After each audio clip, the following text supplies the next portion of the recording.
Call to order the regularly scheduled board meeting of USD 464 Tonganoxie for Monday, June the 12th. If you would, join me in the Pledge of Allegiance. I pledge allegiance to the flag of the United States of America, and to the republic for which it stands, one nation, under God, indivisible, with liberty and justice for all.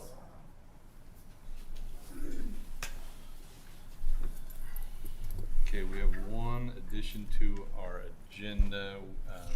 I'll have Lauren explain this, but in short, we need to republish our budget due to enrollment increases and funding, so we can receive the funding from the state.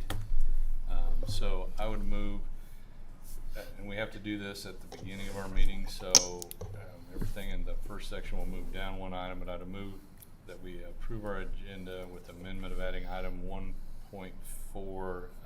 budget hearing notice. Is there a second? I'd second that. All in favor, raise your right hand. All right. Move into the budget hearing. So our general fund was originally $13,389,000. Okay, so we're reducing. Yeah, you're gonna have to explain that one. I guess we're lowering it. I thought it was an increase, so it's a lowering. No, the original budget was $13,389. Okay. And then with the headcount growth that we experienced on September 20th of over 40 students, that's the additional state aid that we're republishing for. And so it's $13,537,993. So it's an increase of $148,706, and that's money, State aid that state aid that we're receiving for general fund. for the general fund. So I guess I would move that we republish our budget to restate the republished general fund amount of $13,537,993 due to the student enrollment increase. Is there a second? Second. All in favor, please raise your right hand. All right, motion carried. That adjourns the budget hearing portion of the meeting. We'll move into presentations. Jill, you're up first. And I don't know, I thought there was an attachment, but all I have is invoices, so if you can just kind of. Were you able to get the bids? Yes, you I have saw all several. that. I saw several bids, and I know we talked some about this last time. So help us out here, I guess. So last time I had the bid from Midwest Mobile Radio that came with new radios for all the buses, handhelds, installation, and then there would be an $8 a month fee per radio. And so you guys suggested getting another bid, so I did. So I reached out. We could get on the Kansas Department of Transportation radio system with new radios. So I reached out that's the bid for TBS Electronics. So that's new radios to get, well, they're repurposed radios because they are very, very expensive radios. But so it's the same amount of radios on each bid, but there is not a monthly fee on the KDOT system, and the KDOT system gives us coverage over the entire state. So it would be really great. So that's just the difference in what I found. So does it give us coverage in Missouri too, or is it just the state? There might be a little overlap, but I did check into that, and they said we would be able to switch the radios to talk bus to bus when we went outside of the state of Kansas. Okay. So we could do that. The one thing, so I have to work with Chuck from Emergency Management, Leavenworth County Emergency Management, if we can get this, and he is working with KDOT, and he's trying to get from them the permission to get a key code, they call it. It's basically giving us access to like a chat room it would just be us. The technician from TBS said that should not be a problem because they allow school districts to get on the KDOT system because we are part of the emergency management program if there was ever, a disaster here in our area. The only thing would be how many key codes we could get would be the question mark. So if we got one, that would just be the buses. Then if we were able to get more, then we could put like the buildings on their own. So, the principals could talk to each other within the building. I know the elementary school uses the radios for their car pickup loop. They tell each other the numbers of the students, those kinds of things. So that's the only part that that's the question mark, like how many key codes they will allow us to get. So what happens if you don't get the key codes? Is it still functional? no, it's like their permission. They like basically them giving you a channel to be on their system. I understand, but you said you don't know how many they'll give us. Mm-hmm. So if they gave us one, do we have a functional system? Yes. Like we could put all of the buses on that channel. Okay. So, So one would work, more would be better. more would be better, yes. Yeah.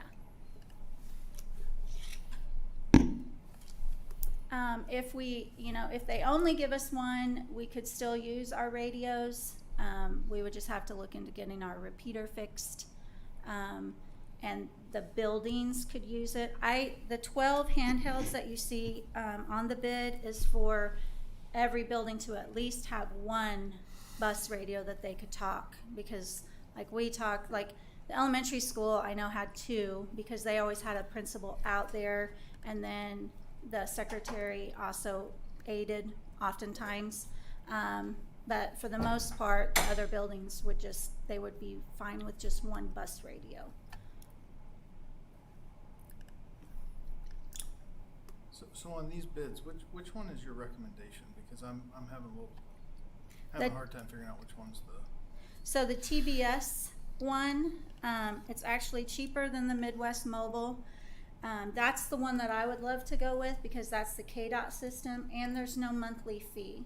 The Midwest Mobile radio service, you would have the initial startup fee with all of the new radios, but then it's also a monthly fee for the radios to be on their system. I'm showing three estimates from TBS though. So is it all? Okay, so there should be one that says used. Yeah. It's the amount for $32,550. Okay.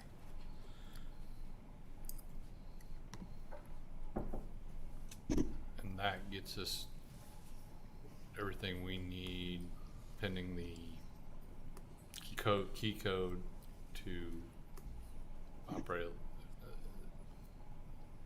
safely and get us back up and going. Yes. Yes. And if we don't get that key code, we could use the same set of equipment, or we need to make this contingent upon getting the key code and then purchase the radios. That's good. I would assume that we could use these, but I don't know that. Like these radios to go on the Midwest Mobile service, that I don't know. After talking to the technician, because he's the technician that actually works for TBS that, what is the terminology?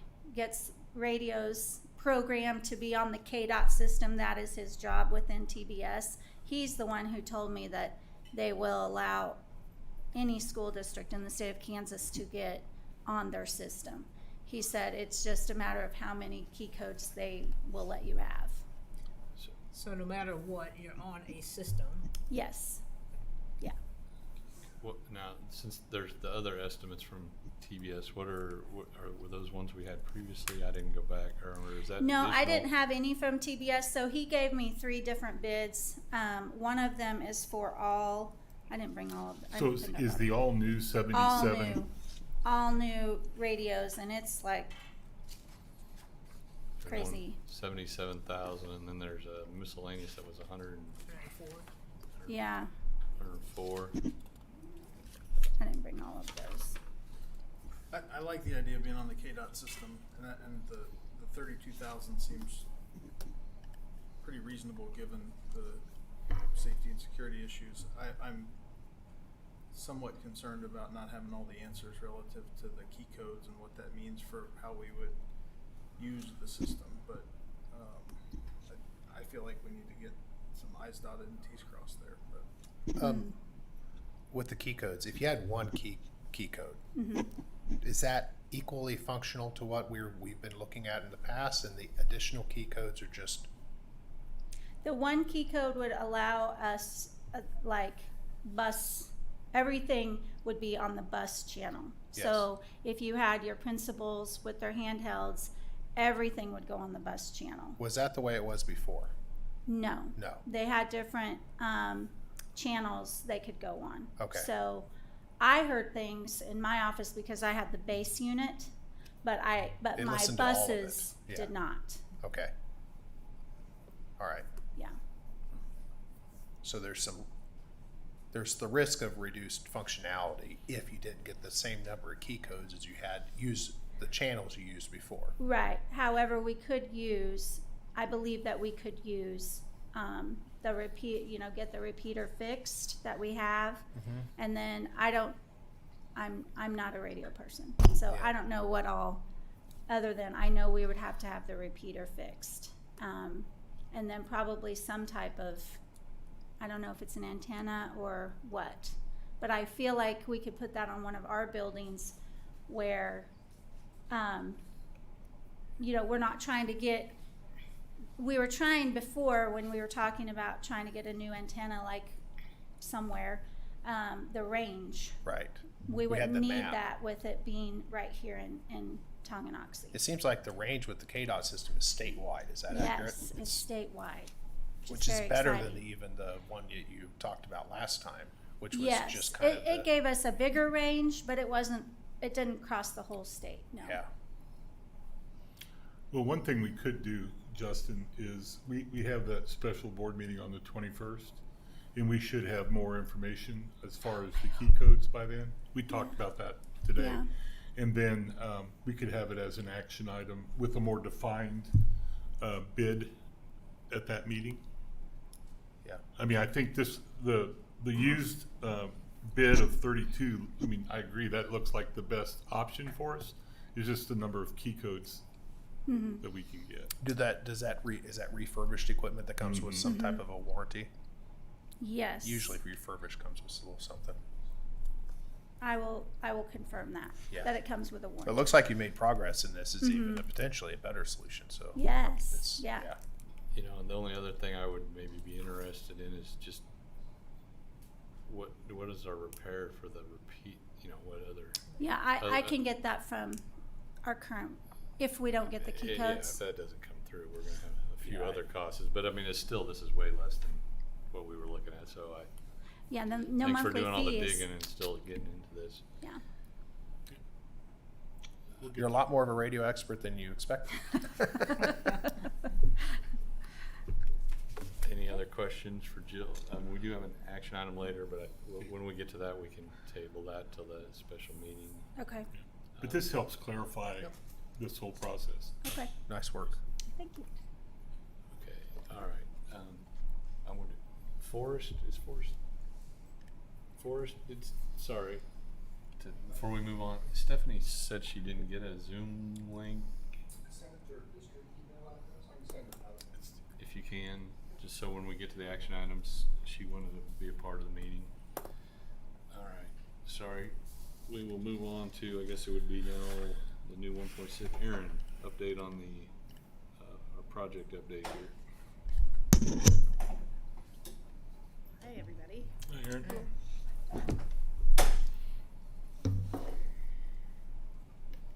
Can't get rid of me quite yet.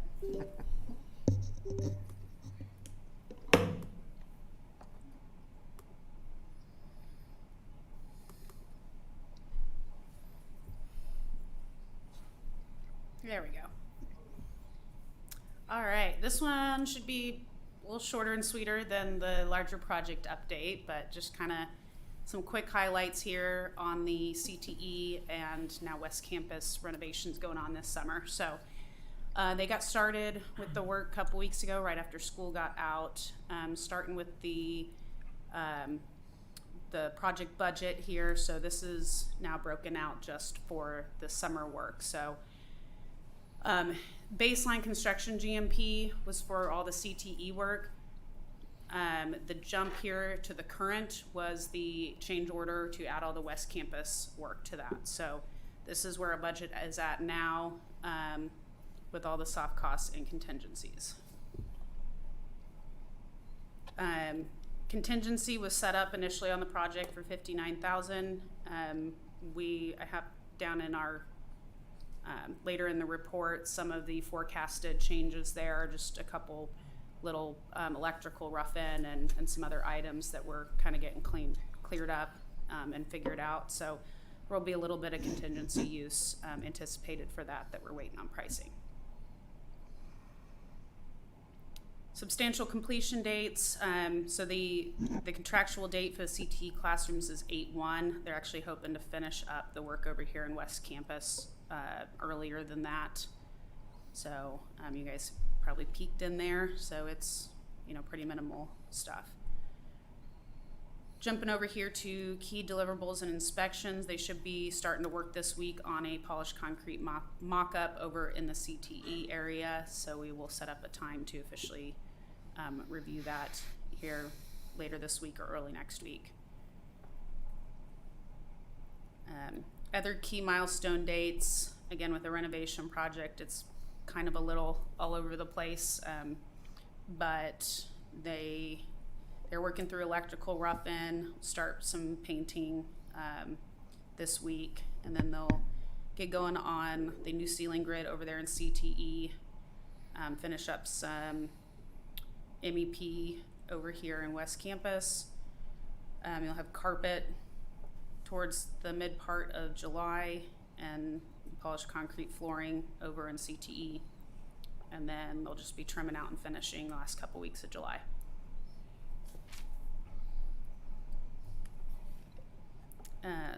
So some outstanding issues and risks. Just we had a meeting on site regarding the welding booth tables. There's kind of a mix and match variety of what you guys have existing, and the way the new ventilation attaches, it would kind of look a little wonky. So we've talked about getting a new consistent welding table that will fit underneath all the hoods, keep them all mounted at the same elevation and look really clean. So we're waiting on some pricing for that. That's one of the items that I have listed in the forecast of contingency use there. AV rough-in, again, we had a meeting last week, just kind of going through, making sure we had all the boxes checked, discovered there's a few rough-in details that need to be cleaned up to get everything in the right place for all the audio-visual controls, mainly in the band room. So we're getting all that cleared up. It'll be just a couple extra rough-in and data lines to kind of move around there. West Campus office partitions. This is something that we've talked about and looked at to divide one of the rooms here in West Campus up into more private spaces for, it's the SPED director, correct, Lauren? Yes. Yeah.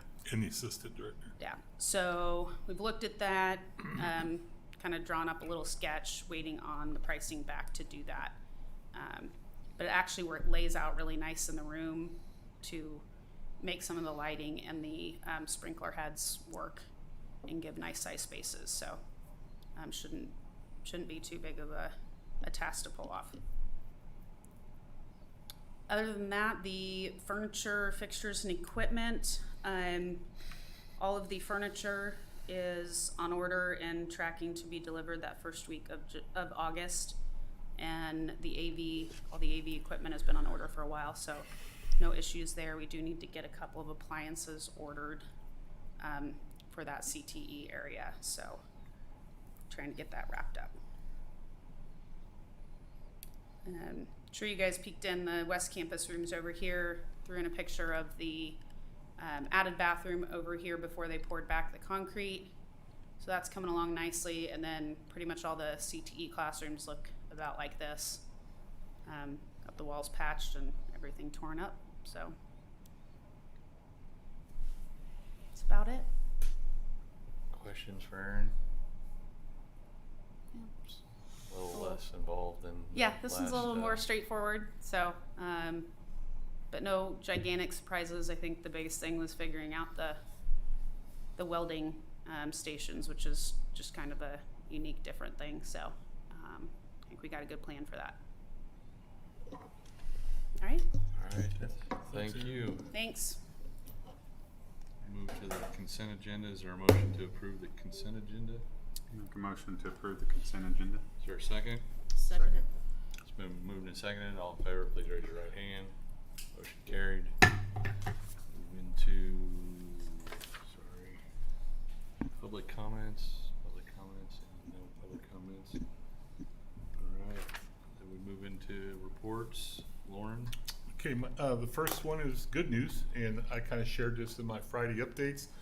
But we met with CBIZ representatives, Becky, Audra, myself, and the good news is that we are projected to have a decrease in our health insurance costs for 23-24. Part of that is bidding it out, and Blue Cross Blue Shield of Kansas came in very aggressive, and that was explained to us by CBIZ.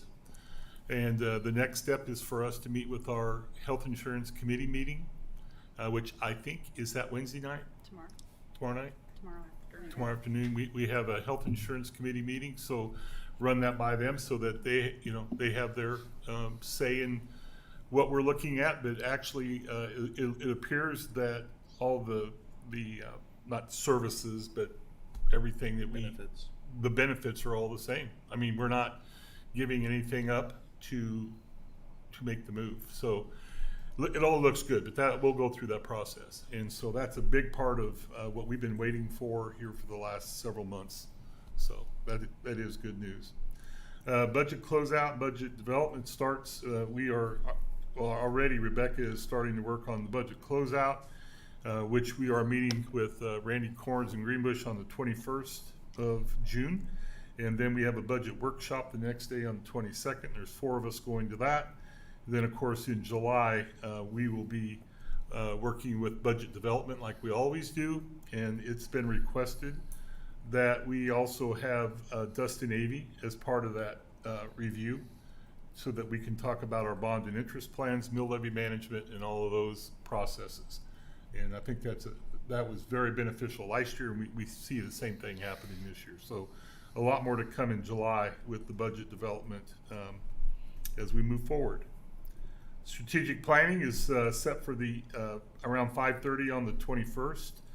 We'll have a light dinner that evening, and then move into our strategic planning session that Becky Nazelrode and Tanya will be leading us through quite a bit of that process.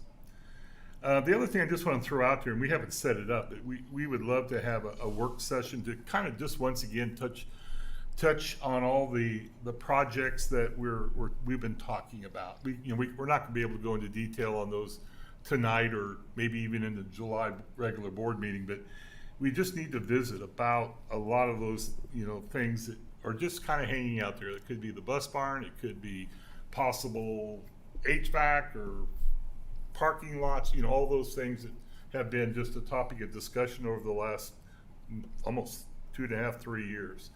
So nothing set up, but it's something I think we would like to work to try to set up probably in July, is what I'm thinking, toward the end of July. And then some of the topics I just mentioned, some of the topics that we'd like to talk about, obviously, the bus barn and the parking lot projects that we initially talked about, it's going to encompass a lot more professional help than just, let's put a building here and a temporary parking lot here. We know that we're going to need civil engineering help. We know that we're going to need some architecture help. It's just part of it. I visited with the city and I kind of explained, I mean, there's a long process in zoning that needs to take place. So it's further discussion. Would you agree, Mitch? And so we haven't done anything at this point. I mean, there's no reason for us to even do that without us having a lot more information, you know, from the board, concrete, you know, answers. And then the one thing I think we would like to at some point do is if the board would like for us to look at architectural opportunities, I think that would be a good start for us. The one thing I would say, guys, DLR has already done a large part of this work through their study that they did over a year ago. Remember, they came back with those renditions? That would probably be the most cost effective because probably 80% of that work is already done without starting completely over. Just a thought. That's just, don't have it as an action item or anything like that, but it's something that we need to consider. The other thing we want to talk about at some point, Tanya and I sat in on a very interesting presentation last week in Wichita about the possibility of district provided childcare. A lot of school districts are starting to use this as a way of recruitment and retention with teachers. We know that childcare is always an issue across not just Tonganoxie, but the state of Kansas. We have some really high quality childcare opportunities in Tonganoxie, but perhaps not just enough of them. And so I know for example, Perry LeCompton has been using this for 3 years now. I think 3, was it 5? 3 years. 3 to 5. And there's a lot of grants out there. There's opportunities that we didn't even know about, federal and state, that might help us, you know, with something like this. It's a big it's a big project. You know, there's a lot of requirements that fall into it. But we're just trying to think of some ways to, you know, for retention and offer opportunities for our district staff and beyond, if that makes sense. Would you add anything else to that? No, I think it's very doable. I've been a part of putting together a school-age childcare project, and it's very similar. The licensing is just a little bit different based on ages, but you know, it's a comprehensive program that you put together. I think Stephanie joined. I think she's not muted. Hi, Stephanie. If you want to mute, and then or if you need something, just speak up. Okay. So anyway, we just put it out there for something to think about. And then I have Mitch here tonight. Just want to give you a quick update, and you can do that on any of the projects that are already currently going on for the board. There's a lot going on this summer, so you can just touch base on 3 or 4 that you're working on. Sure. Just kind of, obviously the concrete pad on the bleachers has been completed. They removed forms today. Actually met with them out there this afternoon. And so that is done. June 15th was the date we gave Heartland Bleacher for install. They said there's a little hold up in one of their manufacturers, but they don't expect anything beyond that. So they may be a little after June 15th, but it's all set and ready to go for that. The playground was supposed to start a little bit ago, but rain and things like that have kind of halted that. So they're going to be on site at the end of this week, starting the drainage work, a lot of the site work, moving the mulch and doing all that stuff, and kind of getting ready and getting that project going. We met with them at the end of last week, just kind of a pre-construction meeting, and they feel pretty good about getting through everything. So they'll be here starting that at the end of the week. And Field house. the field house. So we've talked about renovation in the field house kind of on the back burner for quite a while. The biggest thing that we are wanting to accomplish there is to provide another locker room space inside that building to house our soccer team in the fall or girls soccer team in the spring and kind of utilize that space a little better. So what we've come up with is in that giant wrestling, there was an old weight room and been about 20 different things since we built it, but it's taking that large room that used to be our wrestling room. Right now, it's kind of just the catch-all. It houses our visiting football teams, and building a wall down the middle of that, and then using the existing kind of doorways in there to control access to the restroom. So we do have an adequate locker space that, for our soccer teams, for our track teams, and then utilizing the other space for visiting football, hospitality, and we're kind of just trying to attack that in small bunches. So right now, what they're working on for us is just a price for that wall to do some minor electrical work to make sure we have 2 rooms.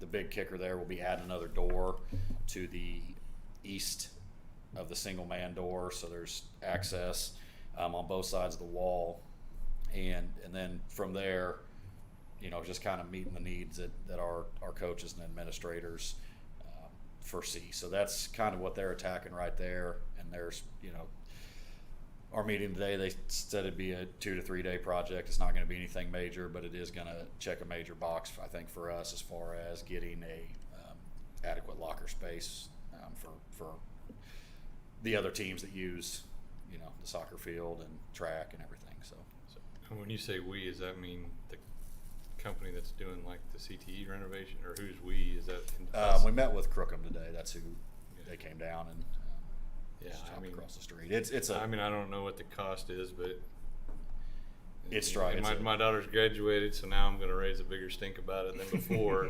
Yeah. It's because the girls have been shortchanged pretty much down there, and I think it needs addressed. We couldn't agree pronto. more. I mean, so it is a very, this portion of it's going to be a very minimal project.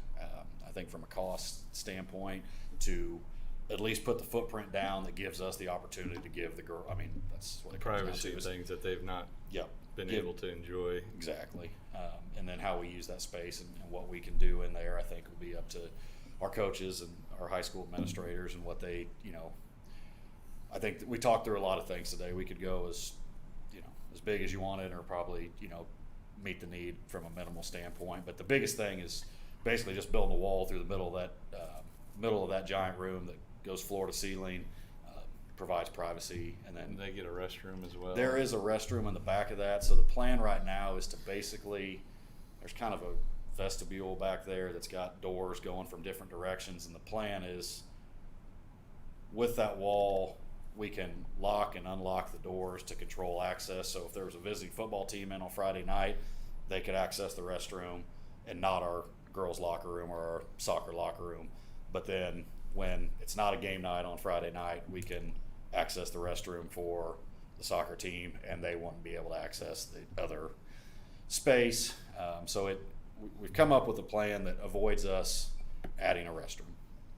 Now, if we decide that, I just don't know what the long-term plan for that field house is. My gut instinct is it's not going to be adequate for the district in 15 years, so I don't think we want to, do a complete $1 million overhaul to it when there might be a better solution to knock it down and build something new in a couple of years. But I think we're just trying to kind of toe the line and meet the needs we have, kind of like you said.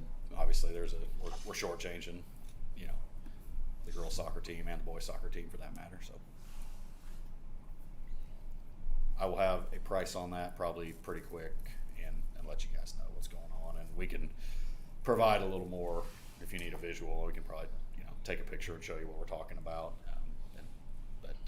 I've talked to Cody and Josie, and we've pretty much beat through every scenario that we think this is the best way to go for meeting what we need down there.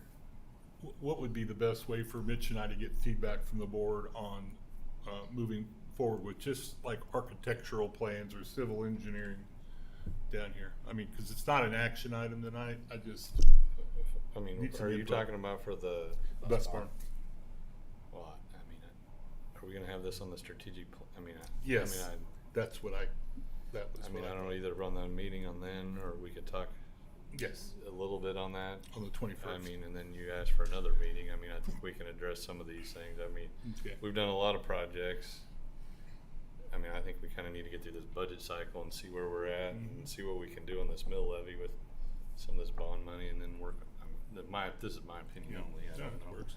But I mean, No, we don't have to spend all the money that's left over in the next year or two. We can kind of take a measured approach here and figure out what makes the most sense. No, that's perfect. I would take a look at what the planning and zoning requires. Yeah. That's we wouldn't want to do any more than that. Mm. And then you could pick out what deliverables out of that would be necessary to review and make a Well, decision. the number one thing is they're gonna want, a vision, for what this looks like. That, I think that we would be in alignment on that, yeah. There you go. So that's really where we're at. Well, I mean, honestly, and I haven't really talked. Lauren's asked me about this, and I gave him the feedback that we might want some professional help. Yeah. But I'm not. I mean, I think we all have different ideas of where it should be and what the different costs are, and we might want to explore multiple sites just to see what the costs are, and deal with whatever battle we got to deal with when based on that, what the costs are and functionality of each site is. Yeah. So I don't know. Yeah. I mean, we're in a very fortunate position the way the bond laid out. So And then my last thing is, this is a request, I guess, for myself and my admin team and coordinators, is that if there's a possibility of moving the July 10th meeting back 1 week. It's the week of the 4th, and I'll actually won't get back until I'm going to be on vacation until I think the 8th, and it would be better, I mean, if it's all right with you, just move it back 1 week to the 17th. Give us more chance to come back after the July 4th holidays and to have a better agenda put together. And so I think we have it down as an action item, but that's a You could get us request. an agenda earlier as an option, In June? right before the 4th. No, I'm actually leaving on the 1st, so. Anyway, that's a request. That's all I have. all right, any questions or comments for Lauren? I mean, I do go back. I kind of mentioned, and I think we've talked roughly about having Dustin involved, and the biggest opportunity for us to address kind of our budget is in that bond and interest thing. So as we move forward, we'll kind of see where we're at on that. If not, no questions. Tanya? All right. This is the last week of summer school for the high school and middle school. We do also have ESY, which is for our students in special education who need extended school year. So that will still go on through the end of July. Summer lunches are going well at the elementary, and that will go on through the end of July as well. And on your agenda later tonight, we have the elementary ELA adoption, and I know there's been a lot of information going back and forth on that, so if you have any questions on that, let me know. And then the last item I have is the June 21st strategic plan session. I just included some information on what that's going to look like. And basically it's taking the board and the administrators through the same process that we took our community members through during our community forums.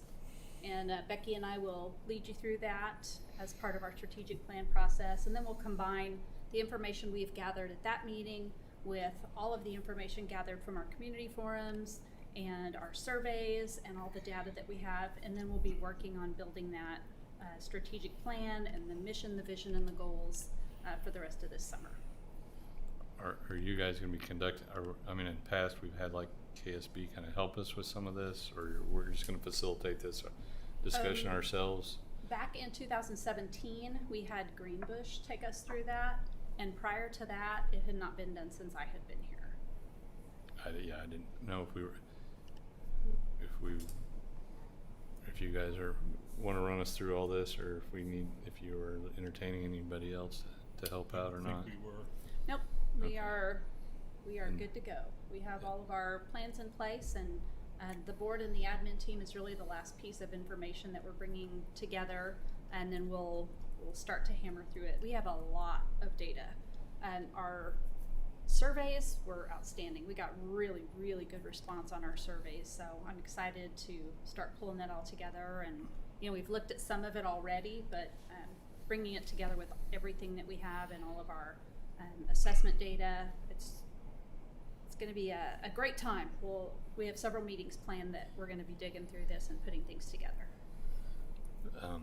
One last question, maybe. I mean, and we just kind of, Lauren raised the idea about the facilities and that, but I mean, it seems like we got a pretty full agenda here, and we maybe want to just, we're going to revisit the action item on the radios, and we have this.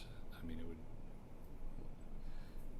I guess I'd been a little while since I read this, but I mean, I would think maybe we need to hold off on the Work session.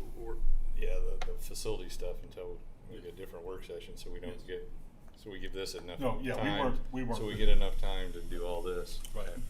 accurately. No, we won't double that up. Okay. Any questions on Tanya's presentation, or sorry if you weren't done? No, I'm good. Questions for Tanya? If not, we'd move into the action items. Stephanie on. Oh, Stephanie, you have joined, correct? Stephanie? Yes, I'm joined. Okay, thank you. All right, 5.1 is just approval of the budget closing authority. We just have to approve giving you the authority to It'd be Rebecca. you and Rebecca the authority to do that. I mean, just in kind of annual process. We usually, after the 22nd, when we have, or excuse me, after the 21st, there's always transfers that need to be made, and that's what that entails, is closing out the 22-23 budget. And this is typical of what we've done every year. So it gives us that authority to make those transfers. I mean, I would move that we give Lauren and Rebecca approval to close out the budget for the upcoming closeout. Is there a second? A second. All in favor, please raise your right hand. All right, motion carried. Yeah, item 5.2, the approval of the elementary ELA adoption. I know there's information attached. There's been a lot of information exchanged. And it seems like there's been a pretty extensive work by a committee. I mean, it is not a cheap thing to do, but it looks like, I guess from my understanding, is our current curriculum is considerably out of date and behind on the statutes. I don't know, Tanya, Lauren, either one of you want to maybe give an overview of the process or any other thoughts in addition to the recommendation that's here? I think Tanya would probably be best on this. Yeah, you know, all throughout the school year, I gave updates in Tanya's topics. So if you read those, you just stayed current on everything that was going on. I've also provided several written documents to you with all of the information, and then again a Google Drive folder that was full of additional information on top of that. And that's, and my recommendation is to go with Amplify CKLA. Any questions or comments from the board members? What's the timing on this relative to, if it gets approved tonight, when do we actually contract with them, and if it doesn't get approved tonight, what does it delay? If it's approved tonight, we'll contract with them tomorrow. I mean, it's a very time sensitive process because a lot of schools have made their decision prior to now. So they're already booking professional development, ordering materials. So I'm hoping the sooner the better, because just even getting the materials delivered in time will be a time sensitive process.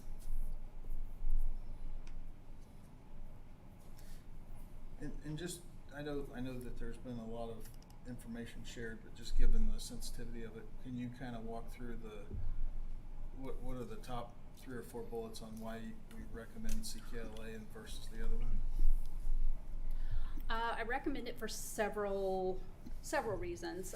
One of those is even until last year, I started talking with other districts about what they were using. We all knew the science of reading piece was coming, and we knew we'd be required to adopt materials that aligned to that. We knew that our materials were out of date. They're over 8 years old. They are not aligned at all to the science of reading, and we've kind of been piecemealing it for the past couple years. So, talking with other districts, I got a lot of feedback from a lot of districts on that they were using this program.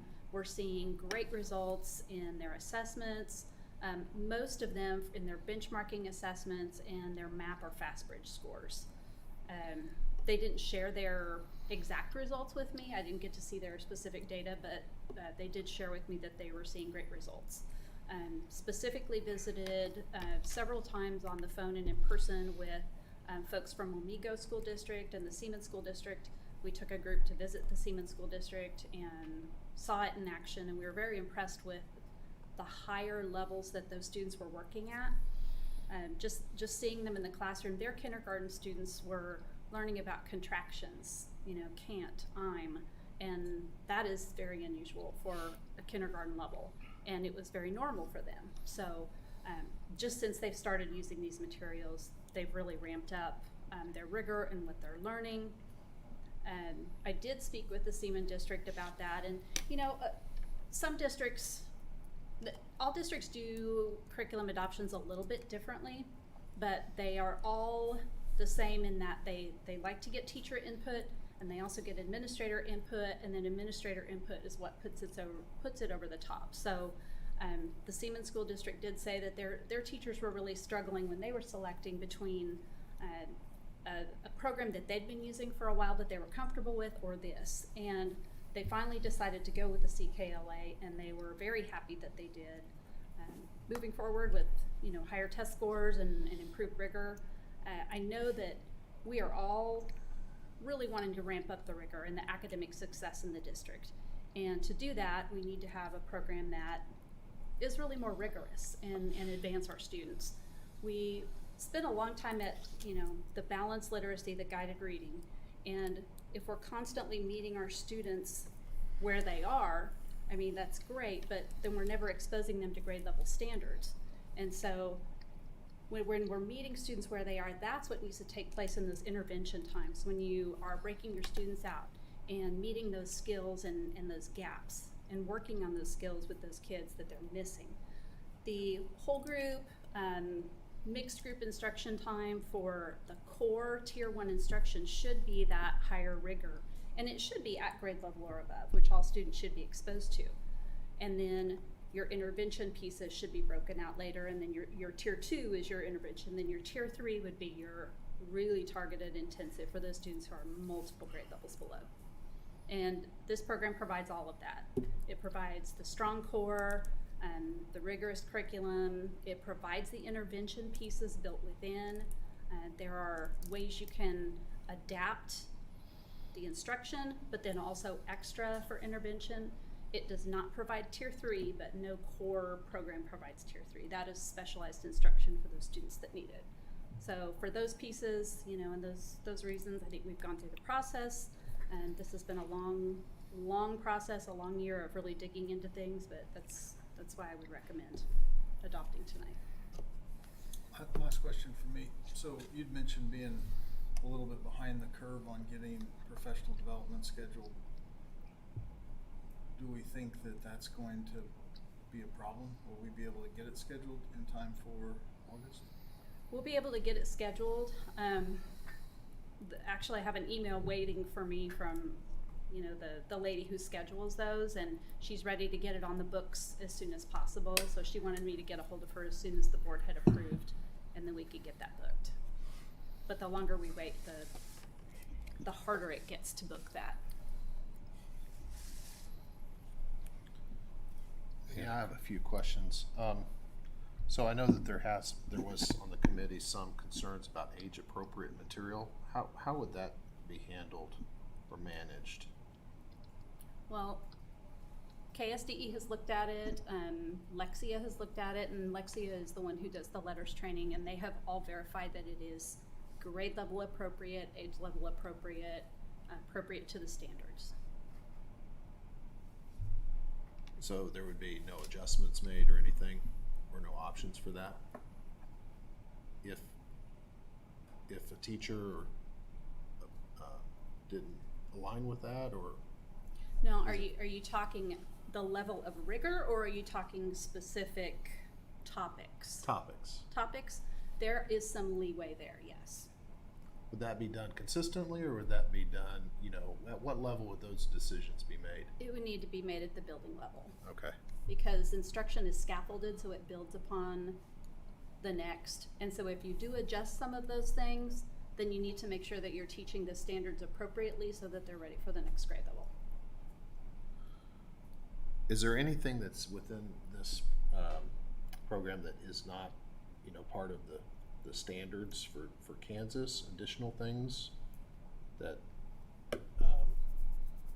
is that typical? I'm a little bit at a loss here. This isn't my area of expertise, but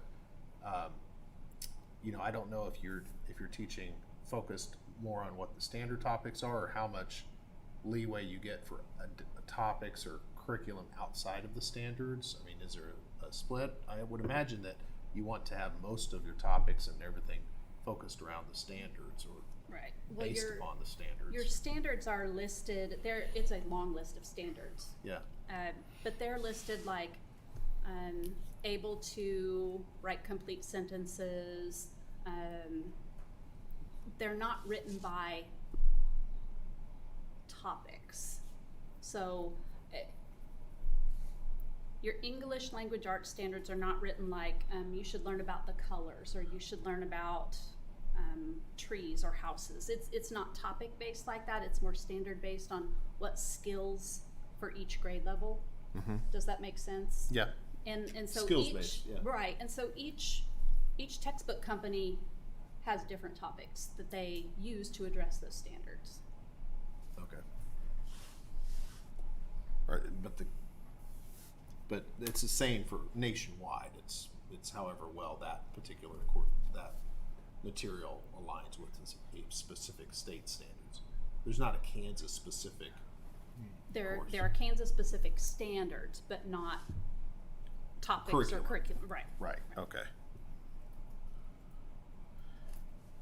Yeah, when we were, you shared that, it was really good. You shared that information for, you know, those documents today on that, but I didn't see the rubrics that you talked about. I only saw the scoring of the one that's recommended and didn't see, you know, the rubrics for the others. Oh, the reading league for the others? No, and that I actually completed that rubric for CKLA, but I did not complete it for Imagine Learning.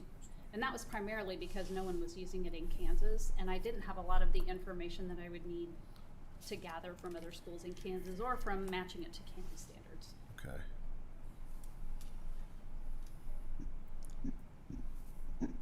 Also didn't see any meeting minutes or anything, and because it's documents labeled meeting minutes, but they didn't have any content. Oh, it was at the bottom. And some of them, like the work day, didn't have minutes because it was just a work day. Right. It wasn't an official meeting. I mean, are you just concerned about the process or the curriculum? Yeah, when there's Because, I questions mean, about how you select it, I don't ever want to, you know, whether it's picking a contractor or curriculum or whatever the decision is, it's never about the decision at the end. It's always about how thorough was the process, and if the process was thorough, then and you align with how the process evaluated things, then you have to trust the outcome of the process, right? So that's where my questioning is coming in, just to understand the process and how thorough was it and how was the evaluation done, because especially when you're doing something like this where it's a multi-year commitment, right? And anything else that we buy or purchase that has this level of dollar amount associated with it, more or less really, has some guarantee or money back or a warranty with it, right? My assumption is if this doesn't go well, you're stuck with it for 6 years or you buy something else. It's not like I don't know, maybe you can go back to them and say, hey, this isn't working out, we want our money back. Well, we've been using a subpar curriculum for a lot of years. Speaking as a parent of 3 children that have excelled here, they've never been challenged. So I guess when I hear that this is way more rigorous than what we have and the other schools are succeeding and we had a lot of people involved in the process. I mean, maybe there was, not everyone is happy, but you know, I mean, just like here, we don't always vote the same, but we kind of live with the vote as it goes. And I mean, Well, but I we've, think- we've put it upon the administration to strengthen our curriculum. We've hired a director of student improvement. We've hired support people, and they've all been a part of this process to strengthen it. I mean, so maybe there's some things we can add into our process as we go forward, more details, but I mean, I don't know, you know, I mean, I think kind of questioning the process at this point, or from some of the complaints, is kind of, you know, I don't know, Well, micromanaging it to a degree, but that's my that's take. why I'm asking about the process, because that gains you confidence in the result. And as a board, with the things that are, you know, there's a lot of scrutiny on outcomes of things, and the more that we're confident in the process, and I think the better situated we are to handle instances where people disagree with the outcome. But and I think taking a look at that is a wise thing to do, just because we're voting on it, and it is a big decision. But one of my last question was on the, I know that a lot of curriculum is piloted. You know, it's a big financial decision, and you take a unit, several weeks or something like that, and you work through it, and you do, you know, you take the final list, because I found that link you had for Ed Reports was really good. It had actually an outline of exactly recommendations and do's and don'ts and best practices for piloting curriculum. And, you know, it said you pilot the one first, you get teachers that aren't biased, that are, you know, as unbiased as possible, and you plug them in for a certain amount of time. You go in with a plan, plug them in with a certain amount of time on that, then you do the other curriculum for the same amount of time, and you assess it in like real world activities, right? And I just didn't know what the reasoning was why we didn't do that here, just because it is a big program and stuff, to be able to kick the tires on it, so to speak, before we made the purchase. I will say it's easier to do with math or science or social studies.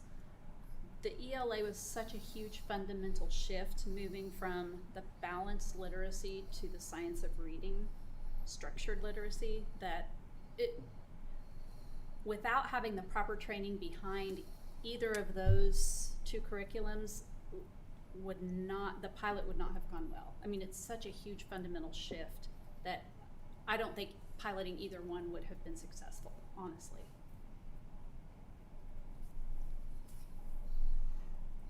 Is that something we've done on any other curriculum? Not on curriculum. We've done that with different programs. For example, we did that with IXL in reading, or ELA, for this year. KSDE had purchased IXL Math for all districts to help increase the math rigor. And it's a pretty expensive program, but it was going so successfully in our buildings that we decided to pilot the IXL reading, because it had more features and was actually better functioning than that Exact Path program that we had been using. And so we piloted IXL reading for basically the last quarter of the school year. And it was very successful. Students made big improvements. Teachers loved it. The teachers that used it and responded to me loved it. And so we are going to move forward purchasing that for next year. But that is one example of an easy pilot to implement, because it's already a part of what we're doing. It was already a part of our technology programs. It was easily phased in 24 hours. The other was a huge fundamental shift, and it just would have been very difficult and not successful with that huge fundamental shift without the training behind it. And we talked about the fidelity in which the piloting would have been implemented. It would be difficult to do, Drew. Yeah, when it comes to rigor, I think that's really funny. We're looking at spending $1,200 a month with one of our students with Sylvan to try to get caught up on reading. Right. So it definitely is something that hits home if we don't have it. And I will say, our district is unique in that we give our teachers a bigger voice when we select curriculum. Most districts have a small committee that is barely representative of their entire staff, and they move forward quickly, and those individuals get very little say-so. In our district, we have committee, but when we do full staff as well, so that everyone feels like they have a voice in the process. You know, reflecting on this, are there areas that we can improve in our process? Absolutely. And you know, I'll never be satisfied with anything. I'm always up for improvements, and so I've already got a list going, and I've met with Mr. Feldkamp about, you know, a few things we can do to improve our process in our next adoption. And so I'm always open to that and ready to improve and move forward. I mean, I think the one thing that I read out of this that I think Drew did bring up was, you know, if there are some areas maybe that need visited with the grade levels or whatever, and that they can work through some of that as that comes in, because I think Stephanie brought some points up that she'd encountered that too in her career. I don't want to speak for her, she's on the phone, but anyway. Any other comments, board members? Stephanie, I don't want to leave you out. I forgot to ask you your vote. Last item. No, I think you guys have covered everything we've already talked about. Okay. With that, I'd entertain a motion to approve the ELA adoption item 5.2. I move that we approve item 5.2 and adopt the Amplify CKLA curriculum at the recommendation of the administration and staff. Is there a second? A second. It's been moved and seconded. All in favor, please raise your right hand. Stephanie, you want a voice vote? Yes. Okay, unanimously approved. Move on to item 5.3, approval of the meeting date to change our July meeting to July 17th. I don't know if anybody else has any conflicts. I'm off over the 4th as well, so the 17th would probably work better for me than the 10th. But any other comments, feedback? I'd move that we change our July meeting to July 17th. Is there a second? A second. It's been moved and seconded. All in favor, raise your right hand. Stephanie? Yes. All right, motion carried. Technology purchase. I mean, I already saw this. I think it's a routine computer purchase. We had a summary from Forrest. Any questions from board members on 5.4?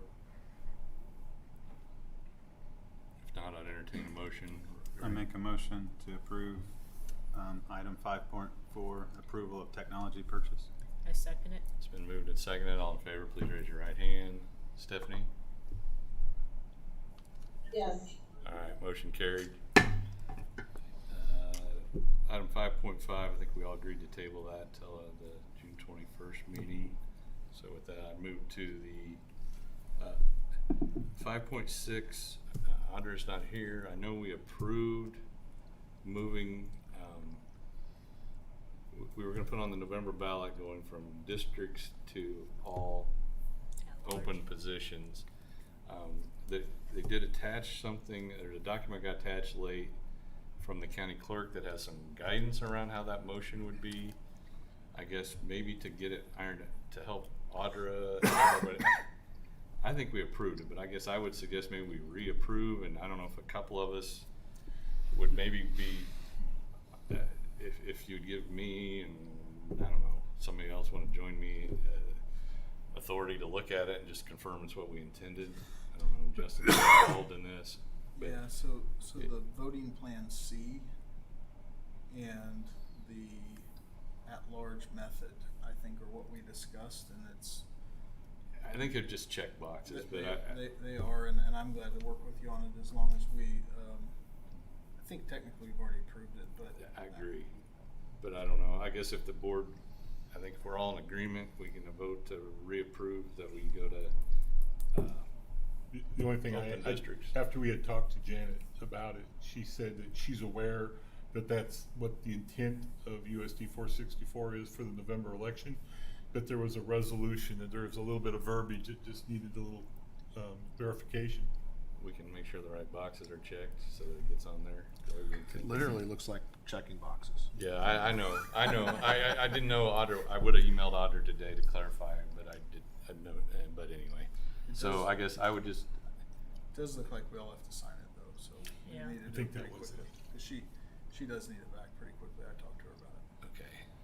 Well, I guess I would move that we approve action item 5.6 and give Justin and I the authority to kind of review the final motion or document that goes to the county to make sure it's consistent with moving the district from voting districts to what do we call it? Open, At-large. all At-large. at-large positions. I don't know if you got all that, Becky, rambling Becky, but is there a second? Second. All in favor, please raise your right hand. Stephanie, if you're still with us? Yes. Thank you. All right, motion carried. That is all of the action items for tonight. We will have, Stephanie, I don't know, are you gonna stick with us and wanna go to executive session? We got one thing here. Or the policy updates? Yeah, we, this, I'm ready to log off, but you can call me if you want to. Okay.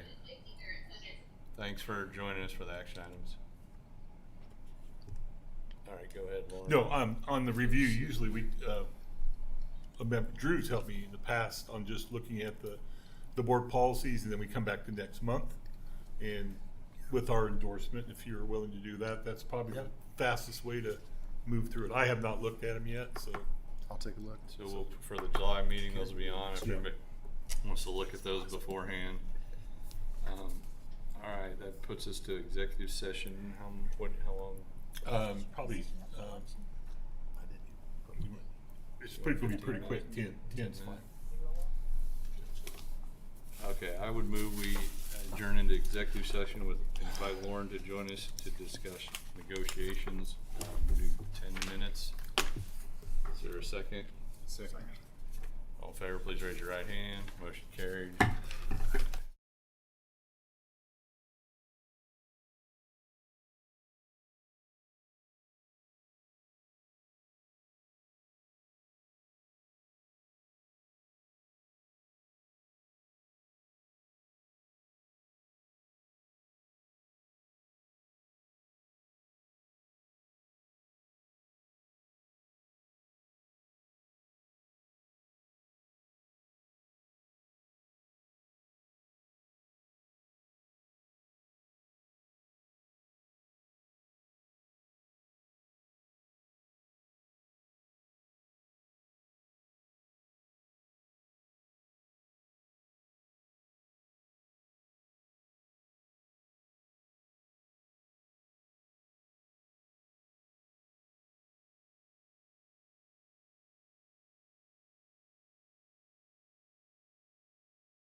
Oh, is it June 21st? June, sorry, yep, you're right, June. I got some bad notes here myself.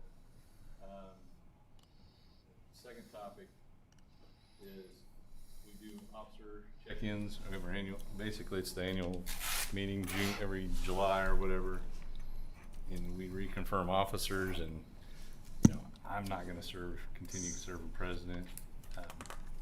It's time for someone else to kind of step in. I've done this for 5 years, so you can put that on your radar or campaign list as for the next meeting or whatever. But I don't know what Chris's plans are, but anyway. So with that, I got one thing. yep, go. I think from the board members, USD 464, we'd like to extend Sean Lindberger our deepest expression of condolences for the loss of your mother.